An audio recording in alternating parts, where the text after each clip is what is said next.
Praise the Lord. This is part 3 of our series. As you know, my name is Pastor Charles Jefferson of Goodness and Mercy Ministry Church in Chesapeake, Virginia.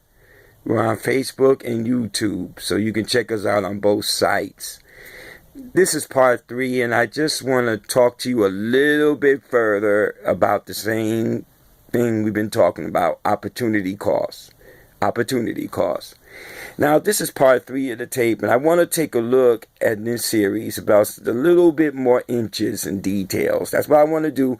Let's take a look at the inches and details and bring out something. As I stated before, God through me stated before, you need a leader or a group or an affiliation or an auxiliary leader that looks at your joy, even though they need your money to keep things sustained. The joy of what you giving out when you're going through this long affliction of financial difficulty. You understand? And that leader says, wow, look at the joy. Yes. In their low income living. Now, a lot of congregation members, which some of you are, if you are, it's a lot of pressure you go through in your affliction, a lot of unfair injustices.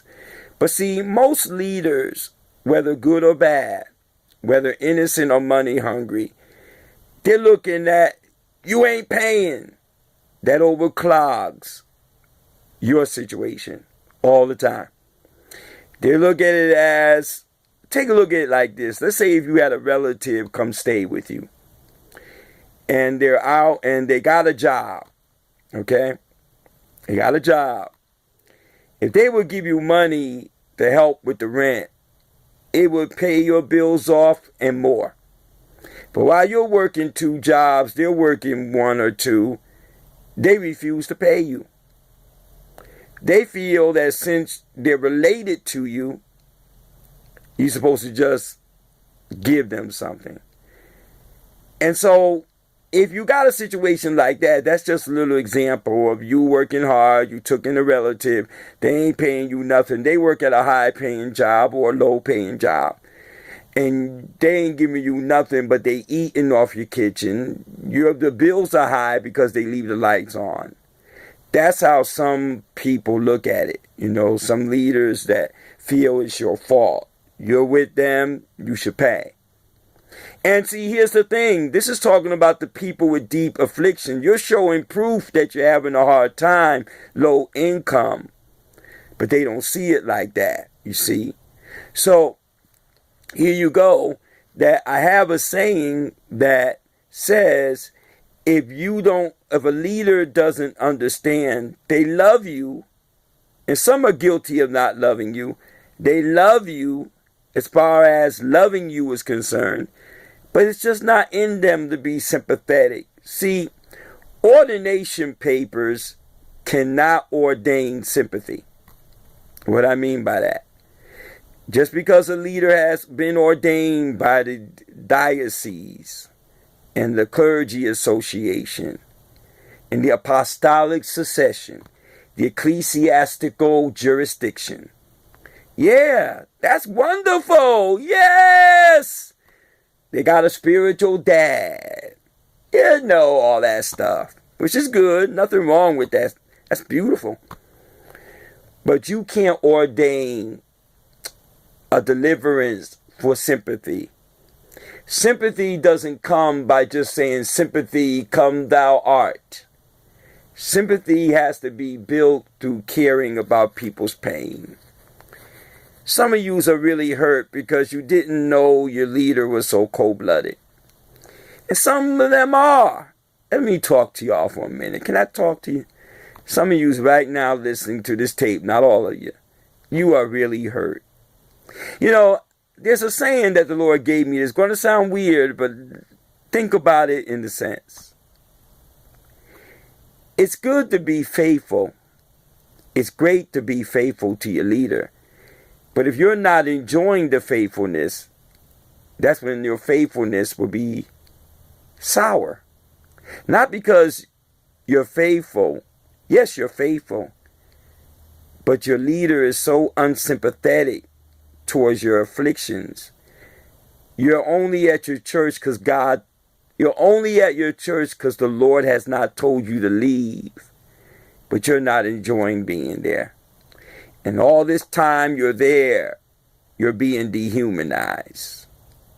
You get into selective mutism, where you select to be mute because you can't speak. Because yes, the Lord told you not to leave. And I'm not judging that. And I'm not trying to get you. I'm not trying to steal members. But you're not enjoying where you're at. Because you're rightfully, in a wrong way, are getting beat up. And I say rightfully, I mean you're right. You're getting beat up. That's what I mean by rightfully. So, in order for sympathy to happen from a leader, it can't happen because they get ordained by a great prelate, had a great ordination service with the clergy attire and all that priesthood, cathedral look. But that doesn't ordain sympathy. They went to Bible school, and yes, they're a doctor of religion, which I don't agree with anyways, but that's another subject.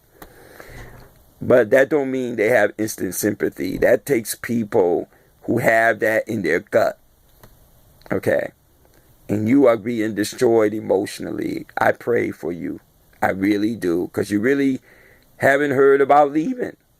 But while you're there waiting for the leader to get better, I pray for you. Now, a lot of people don't understand that when you give abundance of joy, it's a hard battle for you. But they don't see that. They see that you ain't paying. You ain't giving. You ain't donating. So you can't sympathize. You can't call sympathy, and it magnetizes to your body. So they don't understand that you're under price discrimination. You ain't giving. They don't understand that you're salary discriminated. There's the economics of racism that's against you. For you women who carry the load of the church a lot, there's sexism against you. There's inequality, income inequality. Some of your light and gas company is under a natural monopoly. That is an industry dominated by one firm that dominates and exploits the scale of economics. When you tell your leader that your bills are high, they hear, I ain't paying, Pastor, so what? I don't care. You're not saying that to them, but that's what they hear. And they don't understand that you're really under pressure. Your gas company is the only gas company in the region, so they're a monopoly. And they tip and dominate and exploit the scale of not only just your neighborhood, but your economics. See what I mean? And if a leader doesn't have sympathy about the natural monopolies, which is your natural resource in your area, you could be in a region where your gas company is the only gas company. There's no competition for them. So they can jack up the rates up and down. But when you try to tell your unsympathetic great apostle that, they don't hear that. You can even show them the paper that they're a monopoly cheating you. All they hear and see from your mouth, even though you didn't say it is, I don't want to pay, I don't want to give.